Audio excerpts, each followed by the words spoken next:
Mesdames et messieurs, rebonjour et bienvenue à cette actualité africaine.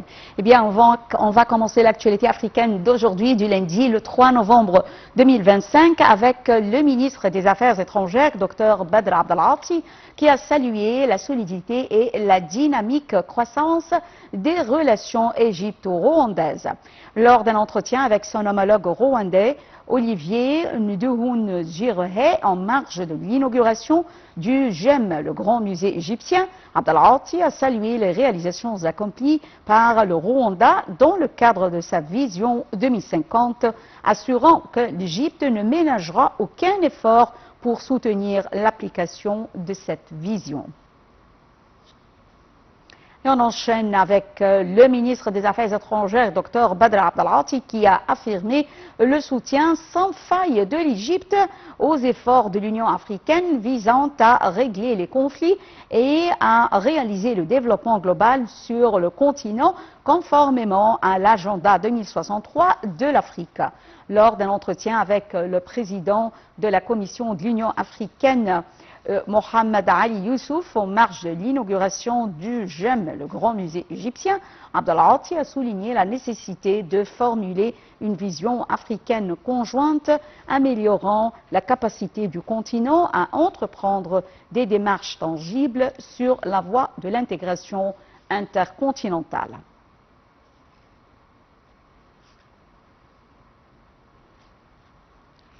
L'ouverture du grand musée égyptien a suscité les réactions diverses de l'Égypte et du monde entier, bien sûr de l'Afrique. D'un côté, il est salué pour sa modernité, son statut de premier musée vert d'Afrique et son potentiel économique pour le tourisme. Shams Senemi nous donne plus de détails. Le Grand Musée égyptien est le premier musée vert d'Afrique ayant obtenu la certification mondiale EDGE Advanced pour ses normes de durabilité. Cette distinction confirme son engagement envers la protection de l'environnement et l'intégration de pratiques durables, notamment à travers l'utilisation de l'énergie, la gestion de l'eau et la réduction des déchets. L'ouverture du musée est considérée par certains comme une épreuve que l'Afrique possède d'expertise et des capacités pour gérer et mettre en valeur sa propre histoire et ses artefacts plutôt que dépendre de l'étranger.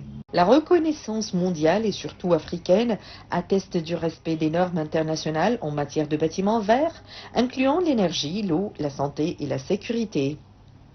Dans un communiqué, le Conseil des ministres égyptien avait précisé que cette distinction s'inscrit dans les efforts nationaux pour promouvoir le développement durable conformément à la vision de l'Égypte 2030, tout en réduisant les émissions de carbone, en rationalisant la consommation d'énergie et d'eau et en intégrant des technologies modernes dans la conception et l'exploitation des infrastructures publiques.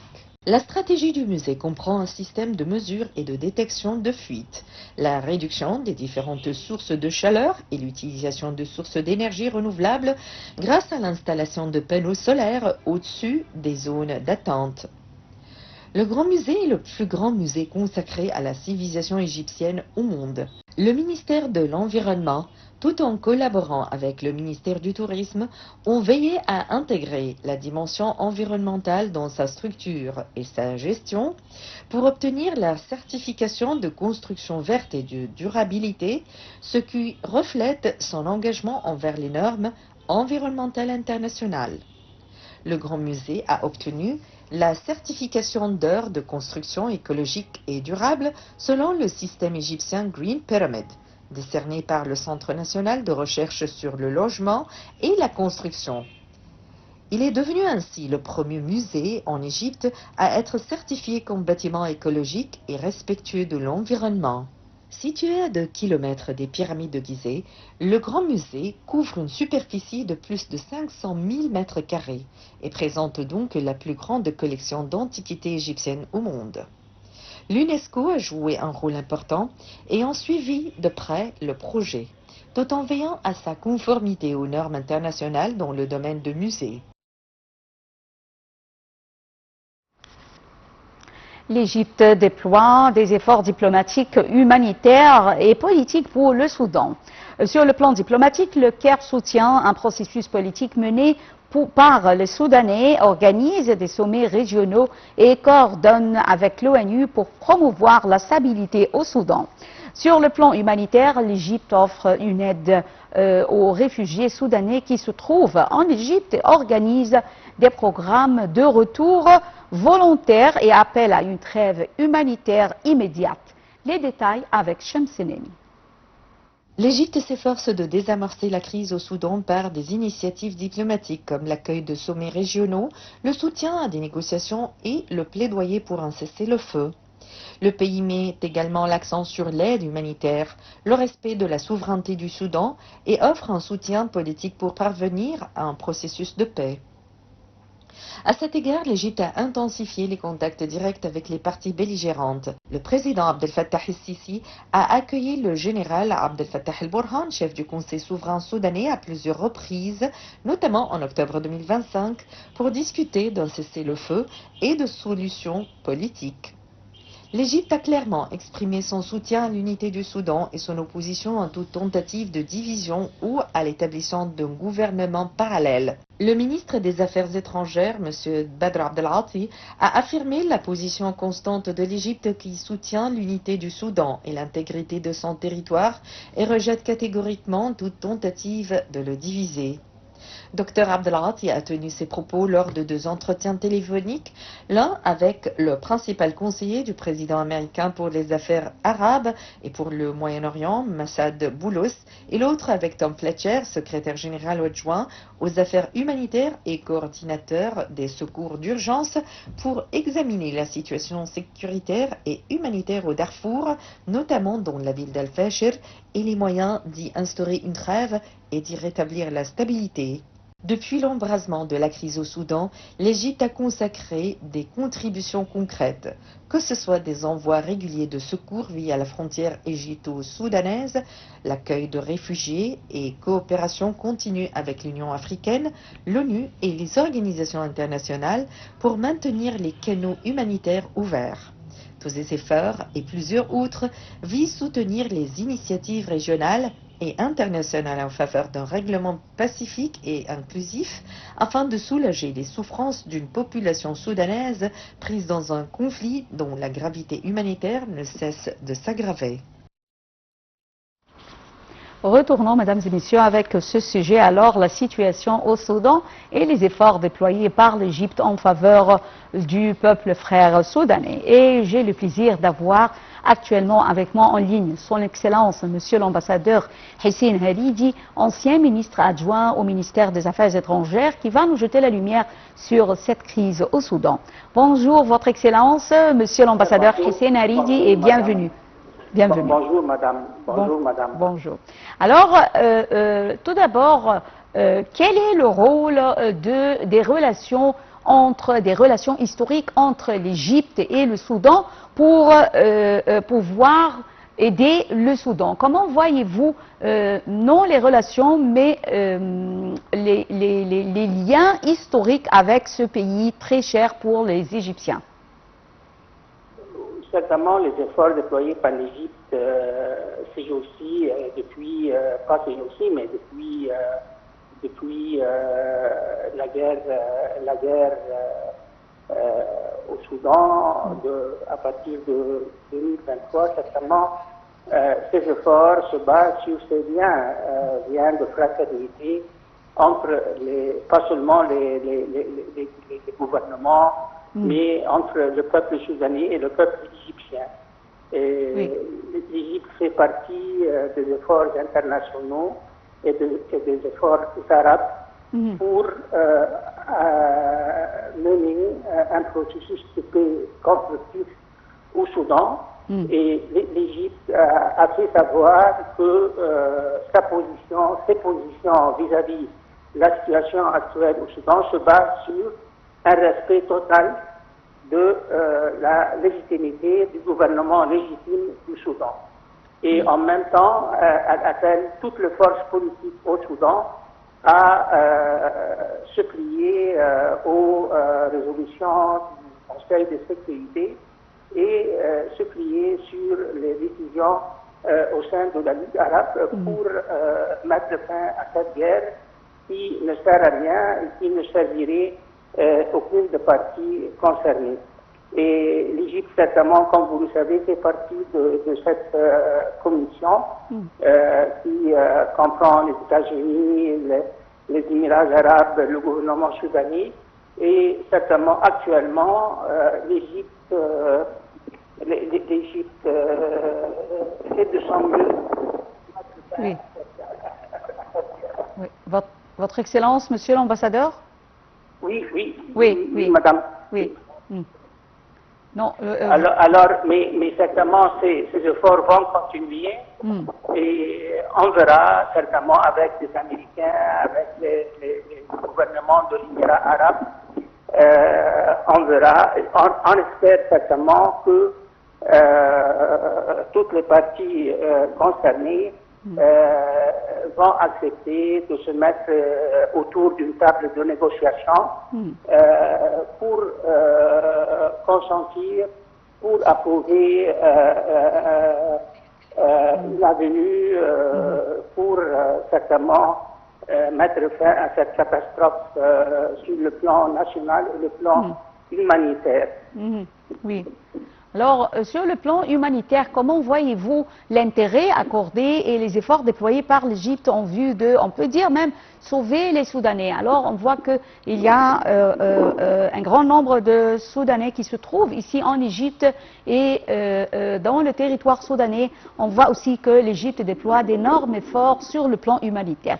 Votre Excellence, Monsieur l'ambassadeur Hissène Haridi, veuillez nous jeter la lumière sur ces efforts déployés par l'Égypte. Certainement, les Soudanais et les Soudanaises qui sont en Égypte, certainement ne sont pas des étrangers, ils ne sont pas des réfugiés. Historiquement, ils ont fait toujours une partie intégrante du peuple égyptien. Alors moi, personnellement, je ne pense pas, je ne le considérais pas comme réfugié. Mais depuis l'éclatement de la guerre au Soudan, des milliers de Soudanais ont décidé de se diriger, de vivre en Égypte, mais maintenant, je pense, selon les statistiques du gouvernement égyptien, des milliers de Soudanais sont repartis pour regagner la capitale soudanaise, Khartoum. Certainement, on n'a jamais considéré les Soudanais comme des réfugiés chez nous. Et aussi, aujourd'hui, s'il y a des Soudanais au Caire ou dans d'autres villes égyptiennes, ils font, comme je viens de le préciser, madame, une partie intégrante du peuple égyptien. Oui. Alors, Votre Excellence, comment l'Égypte pourrait-elle aider sur un autre plan pour les Soudanais à travers la voie diplomatique, mais cette fois-ci en attirant avec elle les organisations internationales telles que l'ONU et autres organisations qui ont une forte voix? Non, certainement le gouvernement égyptien mène ses efforts en concertation avec l'ONU et avec des pays européens, avec des pays arabes. Et certainement l'Égypte toute seule ne saurait pas solutionner la crise actuelle du Soudan. C'est pour cela que nous sommes aujourd'hui toujours en concertation, en coopération et coordination avec tous les gouvernements qui sont concernés par la situation, qui certainement veulent en finir avec cette guerre. Oui. Quand est-ce qu'on peut dire qu'on verra le jour où la guerre et la famine se terminent au Soudan, selon vous? Non, c'est difficile à dire, madame. Tout dépend de la volonté réciproque entre les parties qui font partie de la guerre actuelle au Soudan. Espérons que prochainement ils vont admettre que le Soudan ne pourrait jamais continuer sur ce chemin, car ça va mener à l'éclatement du Soudan comme nation et comme pays. Oui. Alors, selon vous, quels sont les défis qu'affronte l'Égypte en tant que pays essentiel pour parvenir à la paix au Soudan? Et comment également, permettez-moi, comment l'Égypte a pu surpasser ces crises ou ces obstacles, on peut dire? Dans le contexte soudanais, la situation est vraiment compliquée, madame, et je ne pense pas que l'Égypte toute seule pourrait mettre fin à cette guerre.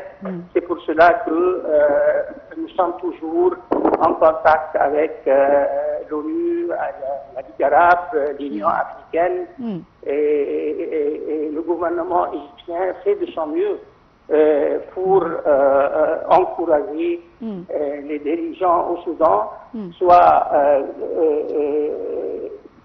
les dirigeants au sein du gouvernement ou au sein de l'opposition soudanaise, de se mettre de se mettre d'accord sur comment sortir de cette crise. Oui. Alors, je tiens à vous remercier infiniment, Votre Excellence, Monsieur l'ambassadeur Hissène Haridi, ancien ministre adjoint des Affaires étrangères. Merci d'avoir été avec nous en ligne, Votre Excellence. Et, mesdames et messieurs, on enchaîne avec la Tanzanie. Alors, après sa large victoire, avec plus de 97% des voix, la présidente tanzanienne Samia Suluhu Hassan appelle au calme et met en garde ceux qui contestent le résultat. Les détails avec Shamsenemi. Madame Hassan est apparue lors d'une cérémonie dans la capitale administrative Dodoma pour recevoir les certificats de victoire des autorités électorales. Dans son discours, elle a déclaré que le résultat montrait que les Tanzaniens avaient massivement voté pour une femme dirigeante. Après l'élection, elle a ajouté « Il est temps d'unir le pays et de ne pas détruire ce que nous avons construit depuis plus de 60 ans. Nous prendrons toutes les mesures nécessaires et impliquerons toutes les agences de sécurité afin d'assurer la paix dans le pays », c'est ce qu'a déclaré la nouvelle présidente. Elle a accédé au pouvoir en 2021. En tant que vice-présidente, elle avait automatiquement succédé à John Pombe Magufuli, décédé quelques mois après le début de son second mandat. Le résultat risque de renforcer les préoccupations des critiques des groupes d'opposition et d'autres observateurs qui affirment que cette élection n'était pas une véritable compétition, mais un couronnement après les deux principaux rivaux de Hassan ont été écartés. L'élection du 29 octobre a été marquée par des violences lorsque des manifestants sont descendus dans les rues des grandes villes pour protester contre le scrutin et tenter d'empêcher le comptage des voix. L'armée a été déployée pour aider la police à réprimer les émeutes. La connectivité Internet a été intermittente dans le pays d'Afrique de l'Est, perturbant les déplacements et d'autres activités. Plusieurs analystes s'interrogent sur la présence éventuelle de dirigeants des pays voisins à la cérémonie d'investiture, alors que les fortes pressions diplomatiques seraient exercées pour désamorcer la situation en concluant un accord quelconque avec l'opposition. Mesdames et messieurs, fin de l'actualité africaine d'aujourd'hui, du lundi le 25 novembre, le 4 novembre 2025, et c'est également la fin de la transmission en langue française et qui reprend à 18h locale. Et maintenant, je vous laisse avec Mahis Tirabia et la transmission en langue anglaise sur Nile TV International. Très bonne journée et au revoir.